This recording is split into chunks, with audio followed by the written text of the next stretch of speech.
what do I look for in a bookkeeper? I'm at the place in my business where I feel like I need a bookkeeper. And so I just reached out in the comments and I said, hey, I love bookkeeping. Welcome, everyone, to the I Love Bookkeeping show. I'm your host, Ben Robinson, and today I've got a great guest with me. Now, the reason that we always have a guest on this program is, number one, we want to help this guest. We want to help them with whatever challenge or opportunity is in front of them. And second, we want this to be able to help you too, because what we have found is that the challenge, the opportunities that our guests have, a lot of our listeners have as well. And so we are out to change the bookkeeping industry. We are here to help and serve you every way possible. Now, speaking of the guest, today's guest is owner of Ledger Harmony. She serves small business owners through tax and bookkeeping services, and her passion is what she calls proactive bookkeeping and tax planning. And this is where she gives her clients a better understanding of what the numbers actually mean. She lives in Kansas, and she has 2 lovely kids and a wonderful husband, as she describes it. So welcome to the show, Tracy Rosenberry. thank you, Ben. Thanks for having me. You're very welcome. All right. So Tracy, you not only have 2 kids, you have 4 wonderful dogs. Is that correct? I do. Awesome. Yeah, we can't say no. Yeah, there you go. And Tracy, when I were speaking right before the show, she said, the dogs might bark and there's nothing I can do about that. And I said, you know what? That actually is a benefit because it shows the awesomeness of having a virtual bookkeeping business and running it from home. Yeah. Yeah. So Tracy, I've had the pleasure of meeting you twice now. Yeah. Is that right? Okay. Yeah. So both times, Tracy and I were at a mastermind session that I was putting on, one about marketing and one about additional services. And we got to connect, and not even been a year since we've met twice. And just to see your growth in the business and personally has been awesome. So congratulations on that. Thank you. Yeah. All right. So why in the world did you get into this crazy industry we call bookkeeping? Well, that's a great question. Yeah, so I really go back about 2 years. I just had a birthday this last week. Happy birthday. Yeah, well, thank you. But I only bring that up because it was my 35th birthday when this really kind of became a thing. And so I was just kind of sitting there, what am I going to do with my life? And I had in the past, there was kind of a lot of changes going on at that time. And we had just moved across the state. So I had left the job that I was working. I was just working at my kids' school. I had been a substitute teacher there. And that was not something I really wanted to continue doing. And so I was kind of just at this impasse and turning 35. So feeling like, what am I going to do with the rest of my life? Because I still have a lot of it to go. So I was just kind of looking into different options. I thought about going back to school. I thought about just getting a job locally somewhere. I had a lot of options, and it was at that time, my husband had suggested, he's like, why don't you do taxes? Like, you love doing our taxes and you're really good at it, and that maybe it's something that you should consider. And so I was kind of looking at some different things, and I don't know exactly how I came across it, but I came across these 3 videos from somebody named Mr. Ben Robinson. And go figure. That guy. Yes, that guy. And I was like, oh, bookkeeping. Okay. So and I liked the idea that it was more of a year-round kind of steady thing. And so I just kind of closed my eyes and jumped in. Wow. Yes, that's awesome. So you made the decision when you were 35, 2 years ago, right? 2 years. And here you are, and it's just been a peachy journey up to that point that I want to get into here in just a second. But so, how did you get your training? How did you go through everything to, start that business? Yeah. So, I watched all your videos. You have a really amazing, comprehensive training program. And it's just gotten better since I took it. So thank you. Yeah. I think you've improved it twice now since I took the course. And so, yeah, I really learned all about it there. I did have some background in the past, I mean, I took accounting and just basic accounting in high school and in college. And then also that was something that my grandpa taught me when he had a church, and so I would help him with the accounting that he would do. Oh, wow. And so getting the statements out at the beginning of the year for all the offerings that came in. So I remember that. So I mean, I did have a little bit experience, definitely nothing like what I learned. And so yeah, I guess that's how How you got started, how the I got started. genesis. Yeah. Yeah, okay. All right. So we obviously know that going through the program that you refer to is called Bookkeeper Business Launch. You Mhm. can find out more at learntobeabookkeeper.com, but that's not a commercial. It's just to say you went through the program, and obviously it teaches you the bookkeeping fundamentals and then the advanced portions of bookkeeping. And then, most important, how to go out there and get clients. It does not give you clients, though, right? Very important thing there. And we always say that, hey, if I don't have a client, I don't have a business, I have a hobby. Hobbies cost money, businesses make money. And so let's kind of walk through that journey. So you went through the course, Mm-hmm. but you had no clients. Is this correct? Oh, yeah. Yeah, that's correct. Okay. So let's kind of talk about getting that first client and just how easy it was, right? So easy. Right, right. So kind of walk us through getting through the course and then landing that first client.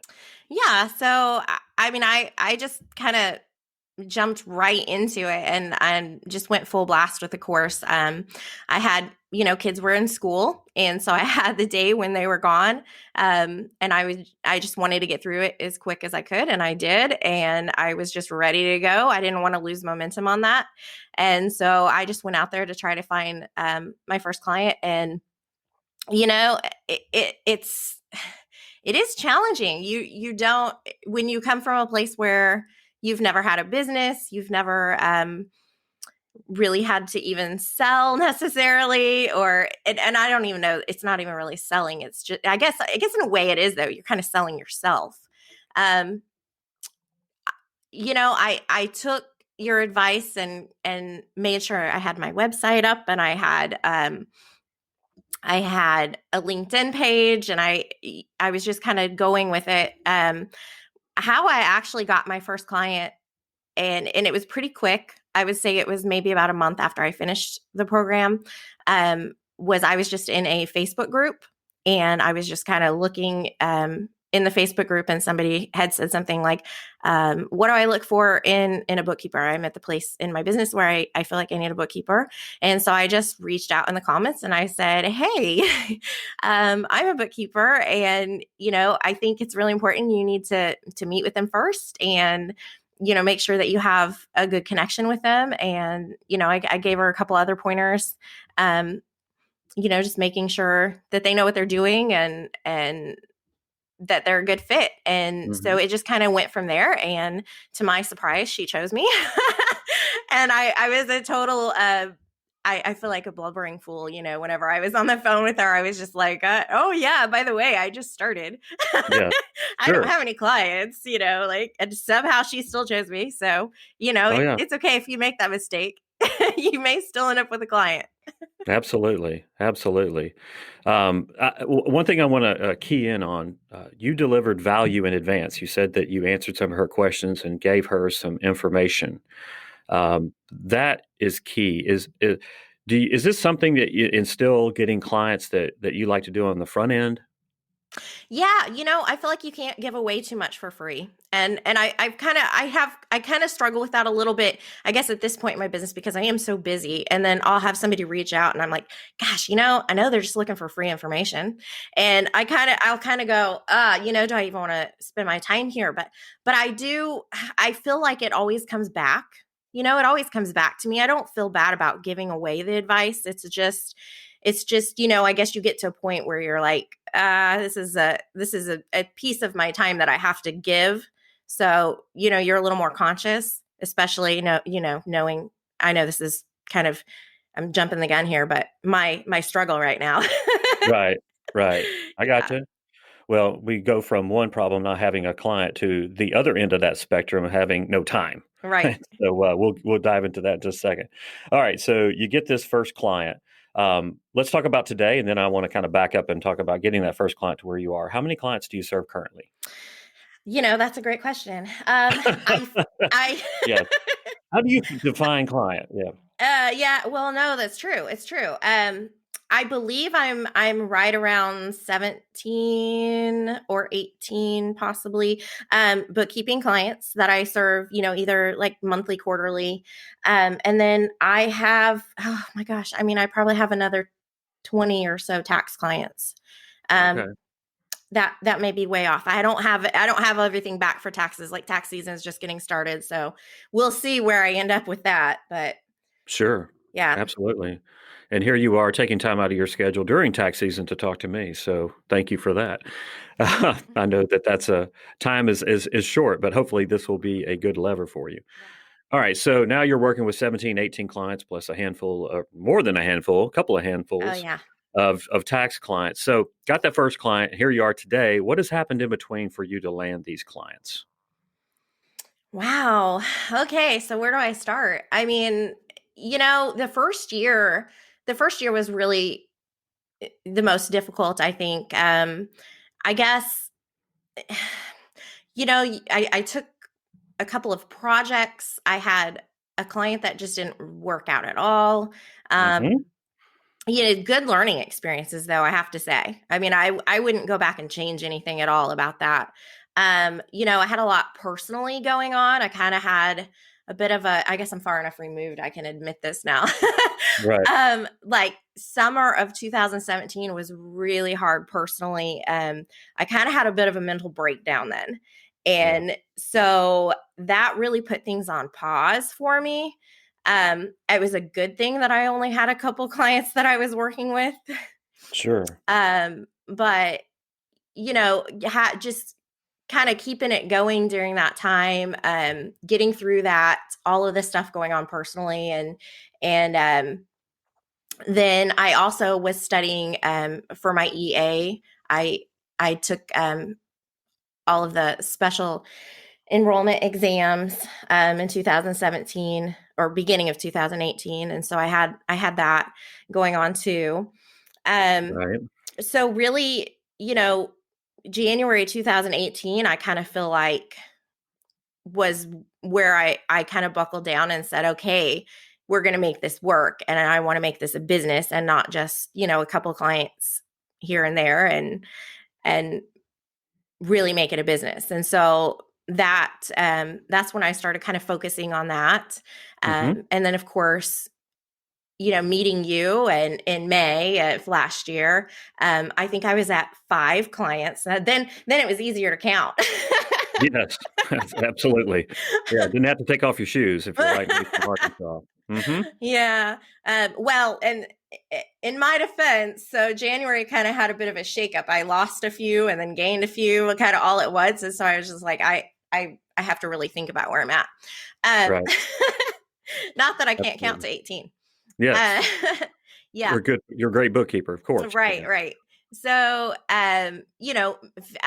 May I had 5, and then just that's really it really just started exploding because I think it's just really my mindset changed. I figured I can do this, and I know I can. And then I also had just kind of things going into effect. A lot of my client base, well, everybody actually has been really referrals. It's just been referrals.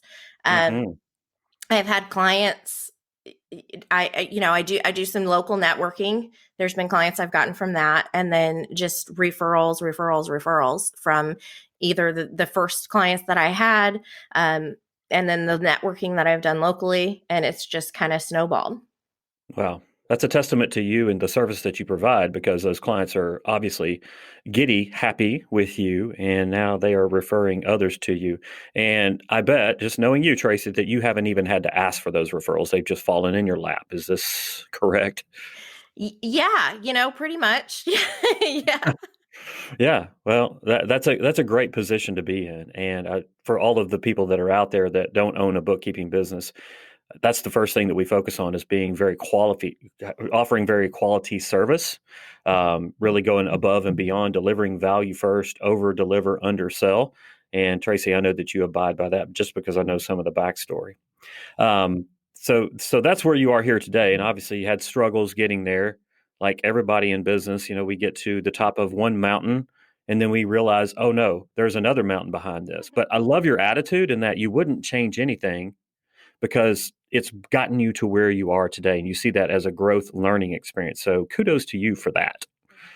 And that's one of the great things that I love about being a business owner, is that I'm always facing a challenge, which is really an opportunity for growth, an opportunity to take my life in a direction in which I want to go, which is really kind of what I want to chat with you now about, Tracy.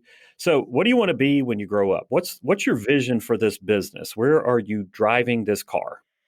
Oh, yeah. So, I want to take this business. I want to hire other people. I want to give other people the same opportunity that I've had.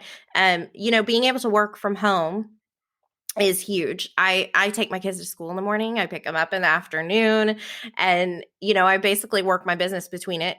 Now during tax season, with all this stuff going on, I there may be some times I'm working on the weekends too, but really, the family time is important to me, and that's a lot of my why too in this business. And I want to have that opportunity for other people as well. I want to bring other people into this. I want to grow it beyond myself, because right now it's just me. And that's I just want to make it bigger. Okay. All right. Now let's drill down on that a little bit, because I know that this isn't the specific opportunity challenge that we're going to speak about, but it's one of the things that we can all take away, including myself, is really getting nitty gritty with the vision that we have for our business, and more important, our life, Mm-hmm. because our business needs to fit into our life and not our life around our business, which is where so many people are and where I struggled. And we'll dive into that here in just a second.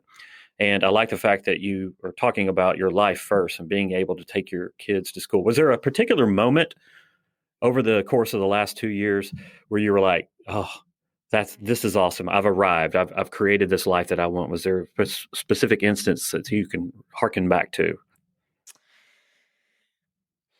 No, I mean, I can't say there has been a specific moment where I've just like, this is it. Cause I don't know. I guess I feel like I'm still on a journey. I don't know that I've Mm, arrived, right. Hmm. I don't know that I ever will arrive. Yeah. You entrepreneur, you. Oh, yeah.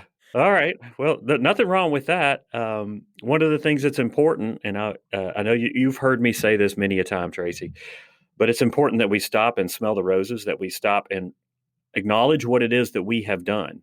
And I encourage you to do that, to really go back and say, look at how badass I am over the last couple of years. I mean, you've got 17 clients. Very few bookkeeping professionals get up to that level, and you've done it in a relatively short time, plus the tax clients, plus taking your kids to school. And while we always strive, which, striving is not exactly the thing that you want, but as we always want to grow, let's phrase it that way, we often don't stop and say, look at what I've done. And it's important that we do that for a couple of reasons. Number one, it gives us confidence. It's not cockiness, it's confidence. Because we know, hey, look at all these these challenges I have faced. And so when a new challenge comes about, you can say, you know what, this sucks. I don't know how I'm going to get over it, but I do know that I'm going to get over it. Because you look back and you say, every single time I've been faced with something, I've done it. I've graduated, so to speak. I've climbed to the next hill. So one exercise is I really want you to spend some time as soon as possible writing down all of the different accomplishments that you've had over the couple of years, because you've had a ton. So will you promise to do that for me? I will do that. Yes. I want to see your homework. Okay. I will write it down. I will bring it with me. Yes, because we are having a meetup next month that you will be here at, right? That's right. That's Yeah, right. awesome. So, okay, so that's the first exercise there. Okay, so here we are, 2 years later, and at first you had the problem of too much time on my hands. I believe it was Styx that sang that song. I will not sing it for you because I want to keep an audience and not repel them. too much time on my hands. And now let's talk about the challenge, which is probably the opposite of that. Tee it up for me. What you got going on, Tracy? How can we help? Yeah, that is exactly my problem right now. It's time management. I don't have enough time. I don't want the business running me, and that's kind of how I feel. I'm not running a business, it's running me, and I need to get out of that as soon as possible because that's never really where I wanted to take this business. And I know it's a dangerous path once you go down there. So, yeah, it's the time management. I just really don't know where I should be focusing my time. I know I'm kind of at a point where, yeah, I'm just about ready to probably bring somebody on and help me at least in a, at least like maybe a VA or a virtual assistant or, just some part-time help. I don't know that I'm not ready to hire like a full-time bookkeeper or anything, but I'm at that point where things need to change. And I guess it's just kind of getting from point A to point B. Because at the same time, I also have 17, 18 clients that I'm managing, to trying to keep up with all of what they have going on, as well as tax season, and then I have leads and referrals still coming in. I've had my gosh, I don't know. I think I've sent out 4 tax emails. Like I have an email that I send out with my organizer and everything. I've sent out 4 this week. So, I mean, it's just like it's going, it's happening. I don't want to stop this momentum because there's definitely some good things to be said about momentum. So I don't want to like turn it off and say no more, no more. Yeah. I don't think I'll ever be able to get back if I do that.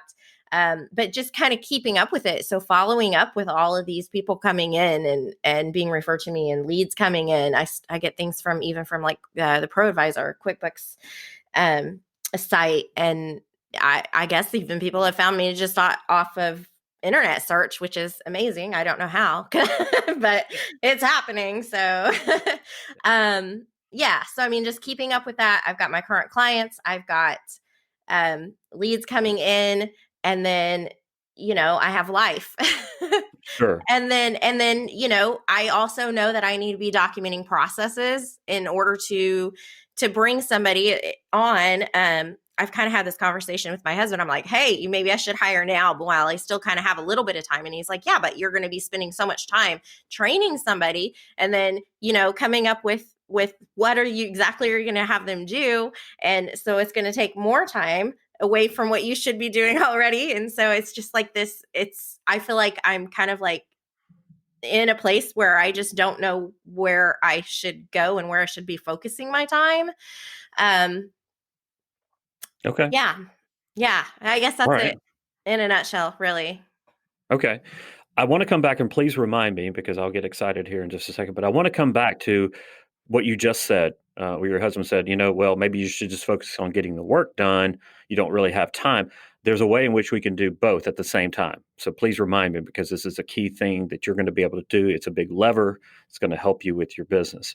But let's back up just a second. Okay. So we always use the framework in our businesses, the STEP, right, where we talk about either strategy, which is the S, T, team, E is execution, and P is profitability.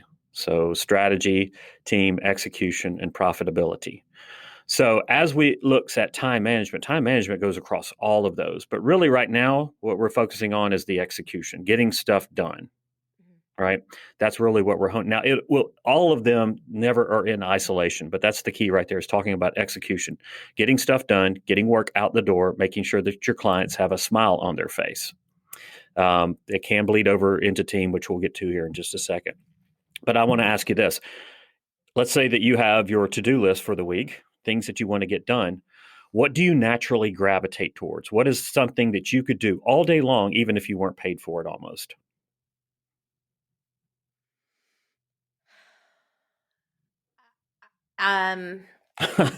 Yeah, no, that's a great question. Like, if you look at your to-do list today, like, what's something that just makes you smile? Like, yeah, I could do that. I love this. And then we're going to talk about the opposite of that as well. But, What really sparks you? What energizes you in terms of what you do in your business? What energizes me? Okay. Yeah, so I guess the client interaction is really what energizes me. Okay. So like whenever I do have meetings with clients, or I guess even kind of the networking, as much as it's kind of like one of those things, I hate it, but I love it. Yes. So Yes. yeah, I don't know. I guess really it is the interaction with clients and that, Okay. yeah. So, in interaction with clients, do you mean like delivering reports, explaining Yeah. things? Is that Hmm. what you, okay. Yeah. All right. Yeah. Okay. Do you think that that is the best use of your time in terms of your clients and what they're paying you for? I think so. I mean, I think that's where they really get the value from me. I think anybody could probably do the data entry.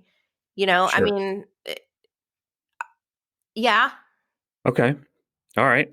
So, one of the things that we want to do before we just start saying, hey, I need to hire somebody, and that might be the thing that you need to do, but we want to step back and we want to figure out where do you add most value to this business and where do you get energized? And hopefully those two things overlap. And it does here. So, that's a very fortunate thing right there, Tracy, is that the best use of your time, the thing that energizes you most is the interaction with clients, right? Okay. So as we start to design this out, what we want to do is to maximize the amount of time that you can be doing that. Now, I also am going to suspect that you can only do so much of that before you're just spent too. Yeah. Because I record two of these shows at a time and but it lasts about 3 hours for both of them as we record them, with the pre stuff. And at the end of it, I want to go in the corner and suck my thumb. Mhm. It energizes me. It's the best thing that I can do, but it also, at the end of it, I just want to go hide. And I suspect, I think that you say this even on your site, which, by the way, if somebody wants to see your site, it's ledgerharmony.com. Go see Tracy Rosenberry there. But you talk about being an introvert. Is that still true? Because I know that some people on the internet don't update their About Me page, but I know that you keep yours up to date every single day. But Oh yeah. would you classify yourself still as an introvert? Oh yeah. Yeah. Okay.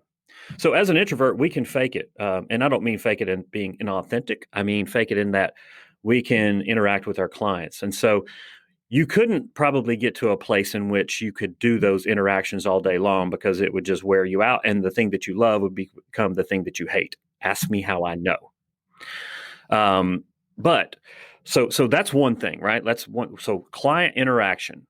One piece of homework for you is to define what all do you mean by client interaction specifically. It's taking the financial statements and walking them through it online. It's looking at helping them to incorporate a budget, looking at benchmarking, looking at their competitors, whatever the case may be. Really get granular in what you mean by that interaction with the client. So that is one homework assignment, and we'll come back to that here in just a second. The second thing, so that's one thing, right? There's usually a couple. So is there another thing that you really could do all day long? What I'm looking for here is a counterbalance to that client interaction. Is there something else that you like to do that maybe does not involve other, interaction with the client? Yeah. So, I do kind of like coming up with like I don't know how to explain it. So, Evil plans? yeah, yeah. Yeah. Hmm. No, I mean I like the part where I am like working on process. It's really is kind of working on the processes like but I go down the problem with that is I go down a rabbit hole.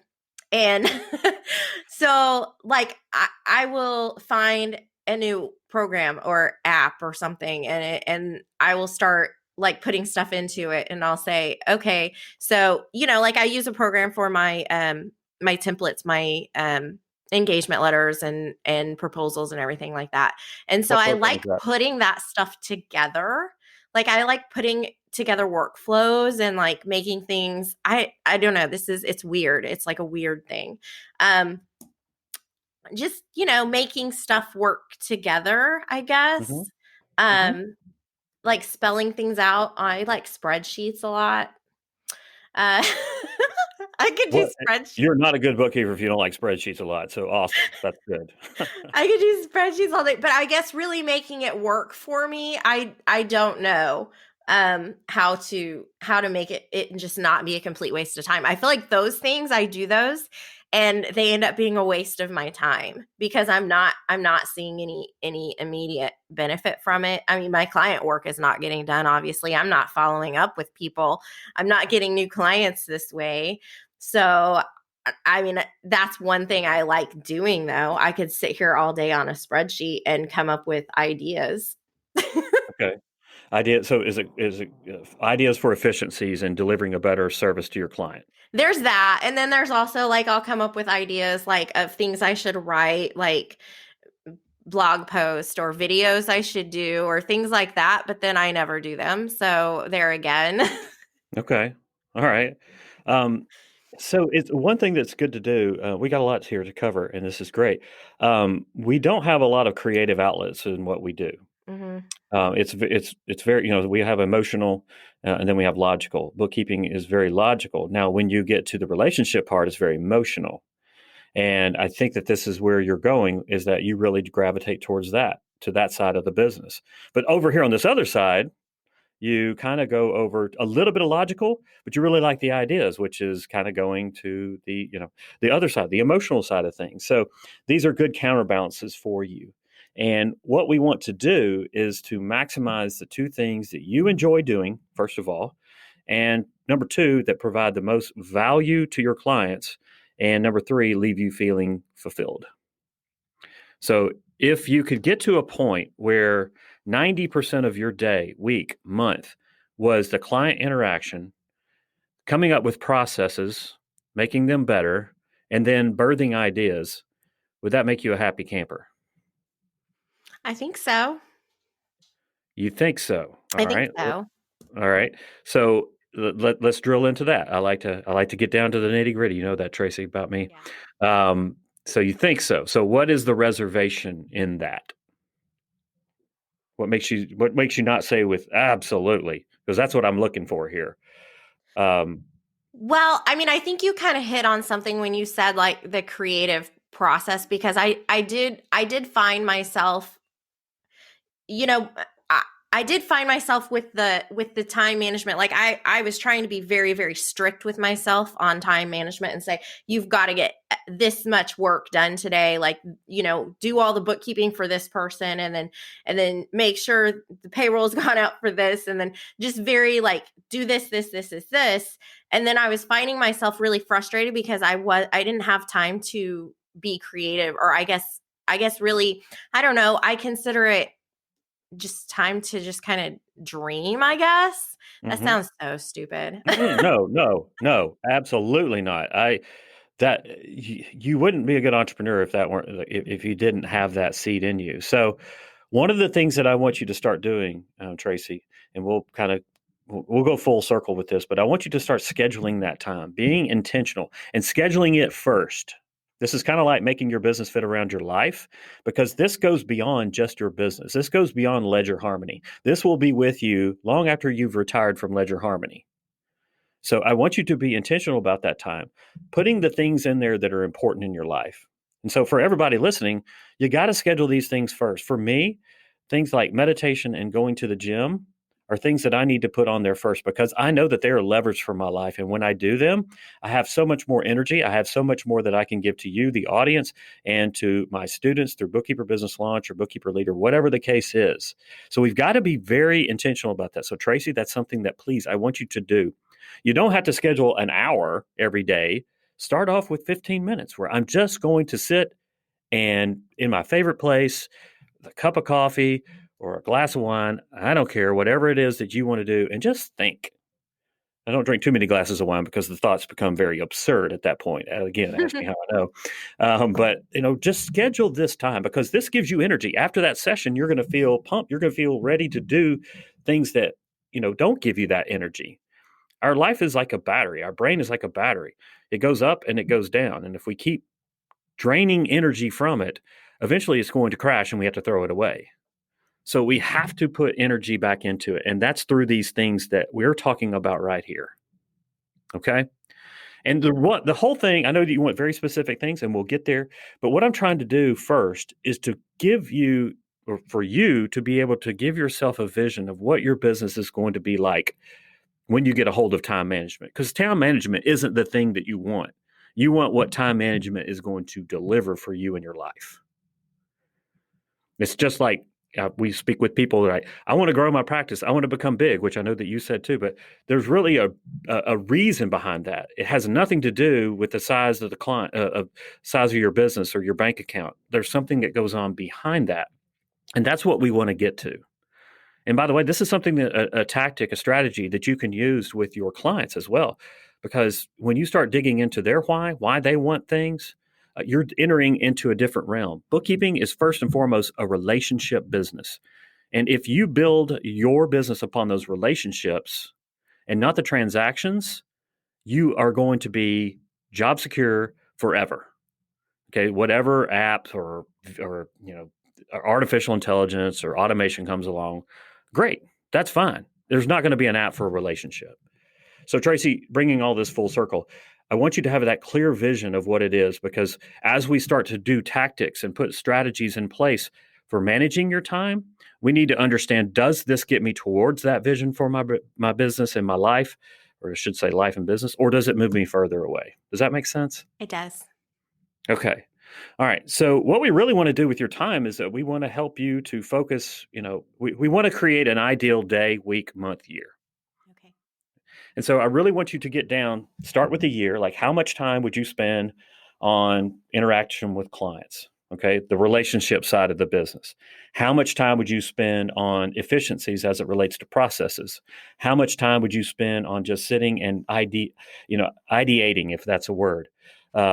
Because that's really the big thing. I can guarantee there's been an idea that you've had during those times that has turned the knob infinitely for your business. Am I correct? Yeah. Like a marketing idea or a process, and you forgot about it, but it came out of that time. Yeah. And all of us have that. But if we don't schedule that time first, we're not going to get it. All right. So that's what the first thing I want you to do is really define where you provide the most value, which I think that we've set. What does that mean? What does that look like? And then go out and create your ideal year as it relates to time. Okay. Now, visualizing it and all that is one thing. Achieving it is the other, and that's really where I want to go next. You okay with that? Yeah. Unless Yeah. you don't want. Okay. All right. So any questions up to this point? No. I think I get it. Well, good, because you got it a lot faster than I did. I mean, I've heard this a lot. So, okay, so let's talk about that. So, today you're doing everything. You're the chief cook and bottle washer of your business. So, on the opposite side, what are the things that drain you in your business? Like you look at your list and you go, "Oh, I just don't want to do that." What are those items? What are those tasks? Just give me one for now, and then I'm going to give you a homework assignment. Of course, more homework. Yeah. Exercise. I mean, I think the things that just have become repetitive.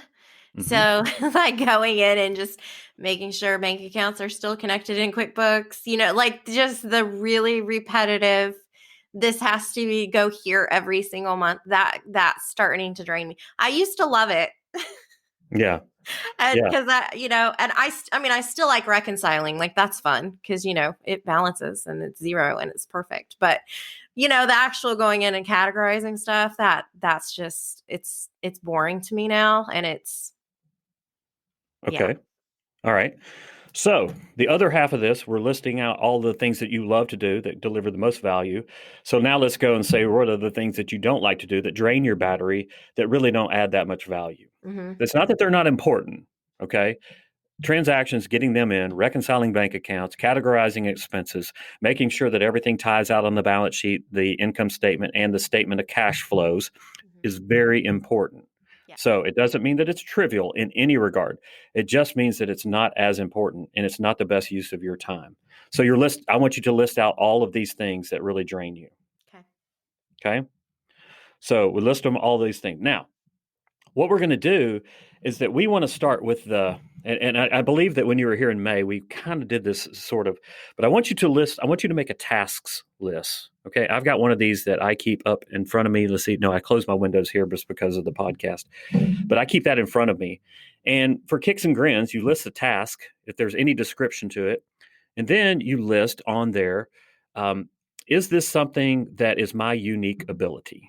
And by unique ability, that means that you do it and you love it and it energizes you. So for you, that is going in there and having those conversations with clients, relating with them, conversing with them. So is that your unique ability? That means you're something that's really good at and it energizes you. Then there's excellent. So we have unique ability as one category. Excellent is the next one. And I'll have to give kudos to my coach, Cameron Harold, for his guidance on this, because he made me do this and it was eye-opening just recently.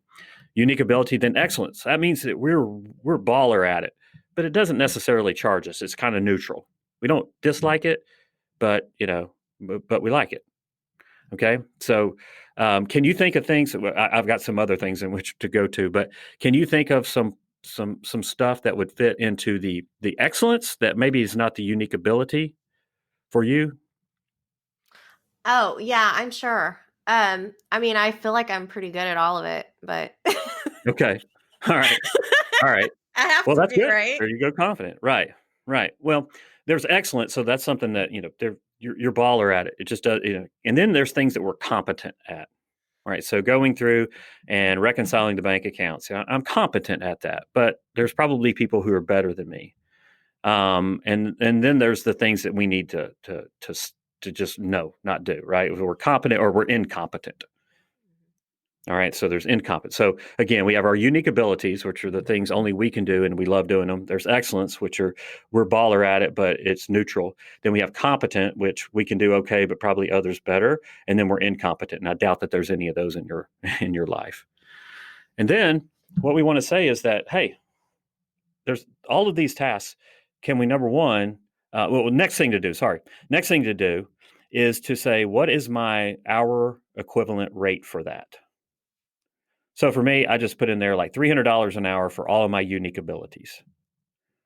And the things that I'm excellent at, that's like $100 an hour work. And don't get caught up on, $300. It's just trying to get an ordering here, right? And then the things I'm competent at is like $50 an hour. And then things I'm incompetent at, that should be negative 50, right? But what I'm trying to do is to say, if anything that I can pay, less than what the dollar equivalent is, I'm going to, that's called arbitrage. That means I'm making money on it. It's how CPA firms and law firms and all make their money. So you've got these columns, and I believe that we can share this task audit with you. If we can, then we'll put it in the notes. If not, that means that I couldn't. But we have the task, we have the category, we have the dollar equivalent, and then we say beside those, do I need to continue doing those? Okay, which is mainly the unique abilities and the excellence. Do I need to delegate those, which is also kind of outsourcing, so delegate or outsource? Do I need to stop doing those, or do I need to optimize? So do I continue to do them? Do I delegate, outsource? Do I stop doing, or do I optimize? And then, okay, so you've got these columns, and Tracy, I'll share this with you direct so that you can see it. You have these columns. And what we're trying to do, and the reason that we're going through this exercise, is to free up a lot of your time. Okay, we want to free up that time. Is this making sense? Yeah. Yeah. Okay. All right, and we'll probably go through this at the live event that you're coming to next month, because I think that there's no, we definitely will go through this at the live event you're coming to next month, because it's all about OPP, outstanding processes and people. So we'll go through this, but what we want to do, because here's the thing: you mentioned, hey, maybe I should hire a VA, maybe I should hire a bookkeeper. We're not looking to hire a specific person. We're looking to outsource specific tasks. Key difference there. Because here's a frustration that I experienced, and I had a conversation with a student yesterday who had that, is that, oh my gosh, I've got all this business. Now I'm just going to hire somebody and throw people at a process problem. And that typically doesn't work. And even if it does work, it's a horrible place, because if that person leaves you, you're right back in the same position, maybe even worse. Again, ask me how I know. I've made these mistakes. So it's kind of like when our parents tell us, don't do this because, and then we do it anyway. It's just the same thing that we're going through right here. Yeah.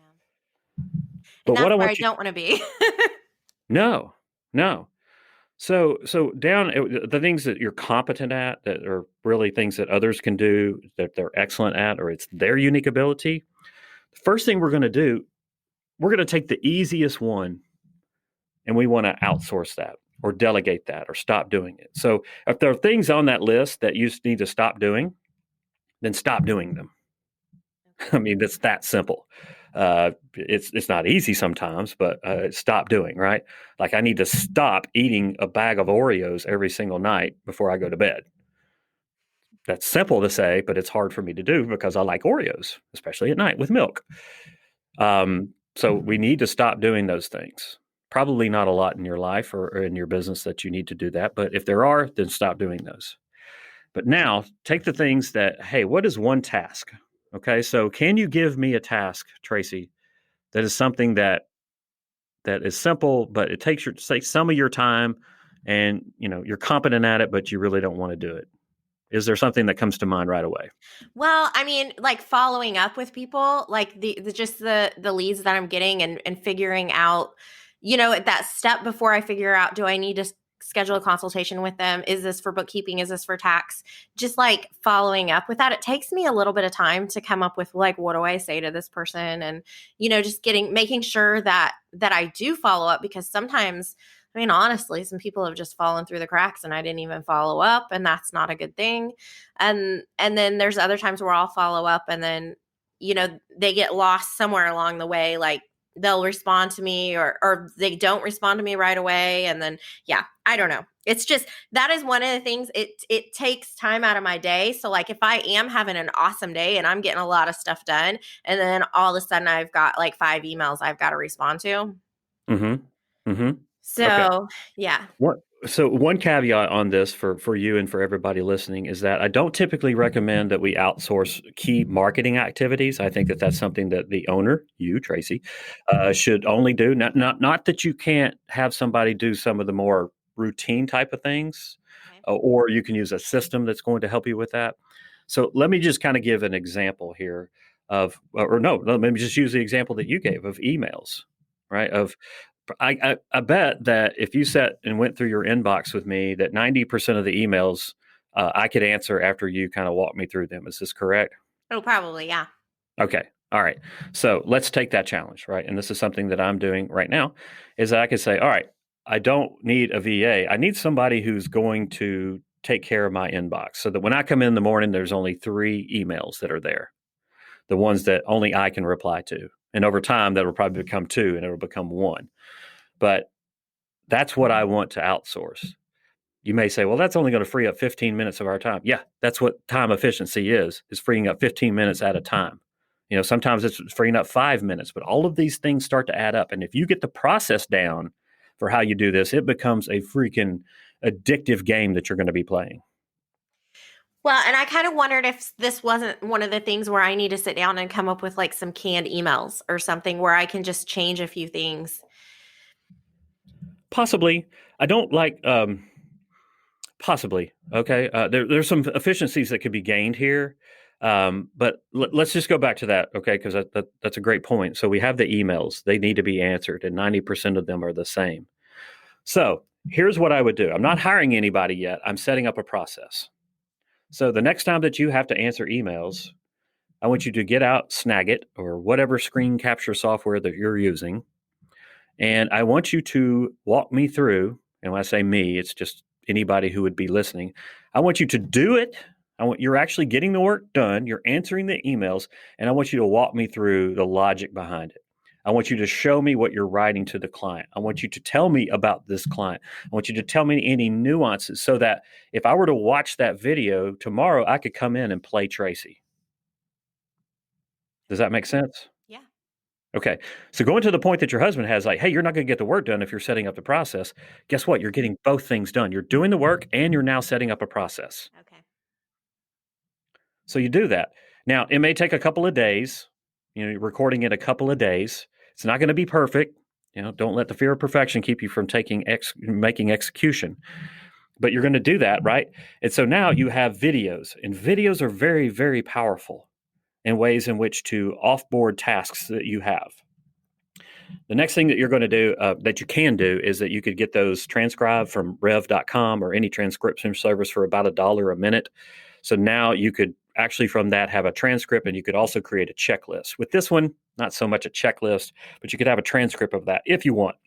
It's not required. But up to this point, so you've done the work and you've created a process. You've shown and demonstrated a process. Does that make sense? It does. Okay. So next, we want to really dissect, what was this task? Okay, this was answering emails. Okay, it's answering emails to who? Kind of play the who, what, when, where, how. All of that. Okay, when do these need to be done by?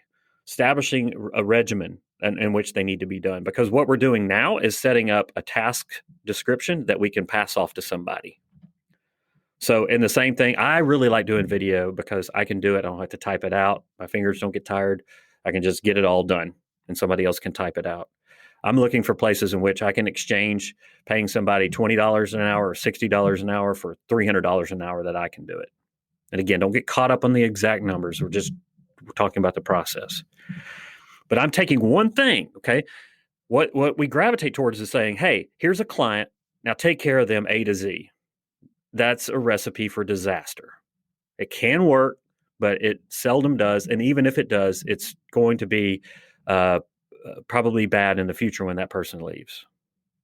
Okay. You're taking that one thing. And now, what do you do? How do you offboard that? Do you just stop sending emails? No, you don't. You go to Upwork. Okay. Maybe you know somebody, but you go to Upwork and you post a job. I'm looking for somebody, a virtual assistant. They've got the categories. I'm not going to walk you through how to do Upwork. It's pretty darn easy. I can figure it out. Upwork is one of my favorite tools. There's tutorials and people out there who will tell you how to use it. Just make sure you're working with contractors who have great ratings, who have earned $10,000 or more on Upwork and all of that sort of thing. Just like we would hire a contractor to work on our house, right? We'd go to Angie's List or whatever to make sure that person was actually good. And then I want to offboard that thing to this person, right? After I vet them and all of that stuff. And by the way, folks, you may say, well, I'd never offboard my email. I don't care. What I'm telling you here is the process. Okay, so don't get caught up in what we're talking about, the actual task. You can do this with any process. And then I'm going out there to this person, and now I say, hey, thanks, I've hired you. Now what I want you to do is to go watch these videos and tell me if you have any questions. And they may come back and have a couple of questions. And now tomorrow I say, good, go start the emails. I may at that point say, hey, I'm only let you put them in draft form so that I can review them, and then make you do that for a few days. And then I start letting you send them to these people. It's a process to get rid of this task. But if there's any changes that you make there, make sure that you document all of these. And now, probably after a week's time of recording the videos, hiring the person, training them, looking at their draft emails, those emails are gone. You don't have to look at them anymore. 90% of that task, let's say you freed up 12 minutes a day. I can do a lot in 12 minutes. Does that make sense, Tracy? Yeah, it makes sense. It makes sense on how to, I understand. Okay. There's a hesitation in there. Let's dive into that. What is it? Well, no, I mean, I get it. And this kind of comes back to, I think in May, you said something about getting rid of those $10 an hour tasks. Yep. Mm-hmm. And so I understand the process. Mm-hmm. I guess what I don't understand is what I need to offboard at this point or offload onto someone else, and what exactly, because you're saying, okay, emails is not the way to go. And you're probably right. I mean, I probably do need to be responding to my own emails. I mean, that doesn't really make a lot of sense for me to get rid of that. I just know that's one of the places that I'm kind of getting bogged down at. So that's where the staff audit comes into play. Is really, and this is not something that you're going to sit down and think about. You need to keep this open, because I went through and did it, and then the next week as I had it open, and I probably doubled the list on things that just didn't come to mind that I did, no matter how trivial that they were. And pick one task. And what I would tell you when you're picking that very first task You're just, you're not going to be, it's actually going to cost you time at the beginning. Okay. But once you get into this and once you say, oh my gosh, I just offboarded that, probably the next thing to offboard is probably to the same person. So you're gaining synergy as you go through this process yourself. But the first task that I would offboard, or the way in which I would determine what that is, something that's not going to directly affect the customer. Mhm. So, obviously, categorizing expenses is something that directly affects the customer. Typing up a proposal using a template, that's not something that directly affects the customer yet, right? It could in the future when you send it out, but it doesn't right now. And I'm just noodling. It's not about the actual task that we're talking about here. It's just the process. Okay. But I would do something that's as far removed from it's more of a support role. It's more of an admin role. It's more behind the scenes type of thing, because everything that we do eventually affects our clients, our customer, but it doesn't directly, these tasks that we're talking about. And it may be a graphic designer that you offboard something to. It may be a somebody who knows Asana. It may I'm just noodling here. It's not really the person. We're offboarding tasks, and we're starting with the thing that's the lowest hanging fruit. Okay. Don't get caught up on, oh, this is only going to save me 5 minutes. I'm looking for things that are going to save me 5 hours. There's not a lot of those. Okay. There's a bunch of those 5, 10, 15-minute things. And the thing that we want to do is to get that very first thing offboarded. Okay. And, I think it is those 5, 10, 15-minute things that they just add up. And that's what makes my day seem overwhelming at times. It's just the stupid little things that just keep coming. So that makes sense. And so you think it's totally worth it for me to spend the time and take that extra time right now in figuring this out. Okay. So with one caveat here, okay, it is busy season. Mm-hmm. I think what you can start doing, you're doing the work anyway, right? Yeah. So why not screen capture and walk me through it?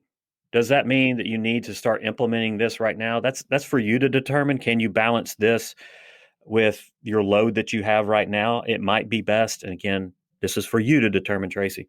It might be best that you wait until after your busy time to start handing this off, but you've already started. You're not holding yourself back. You already have these videos recorded, and you've done those over a couple of months now. Okay. So it's up to you in that regard. If you're just like maxed to the gills, maybe it's something that you wait. But understand, it is going to be a short-term sacrifice, but it's going to be for a lifetime of benefit. Right. It's going to cost you more time up front, but over the course of years. And that's one of the things that, why would I give this to somebody else? I can do this in 5 minutes. It's going to take me 3 hours with them. Yep, it sure is. But 5 minutes divided by 12, that's 36. Once that you've done that 36 times, now you're losing money. So take that time. If do you take that time right now? You make that call. Okay. Well, and that's kind of the thing too. I don't foresee, so yeah, it's busy season, but once busy season's over, do I expect to have any less than 17, 18 bookkeeping clients? No, I'll probably have more. So yeah. But look, it's processes before people. Okay. We got to have these processes, and then we bring people in to run those processes. All right. So if you've ever read the E-Myth, Michael Gerber talks about this ad nauseum in there. It's very important, but we don't want to throw people at a process problem. We want to have our processes down and then get people to operate them. So this is quite a bit of homework for you to do, but it's a fun exercise once you get into it, and once you see the power of what it can do for your life, and as it's fulfilling the vision that you have for your business, it's very powerful. Okay. No, I think this has been really helpful. And I think the other thing I need to do that I just didn't expect is really figuring out where exactly I'm happiest and where I am energized. And I think I need to put more thought into that too.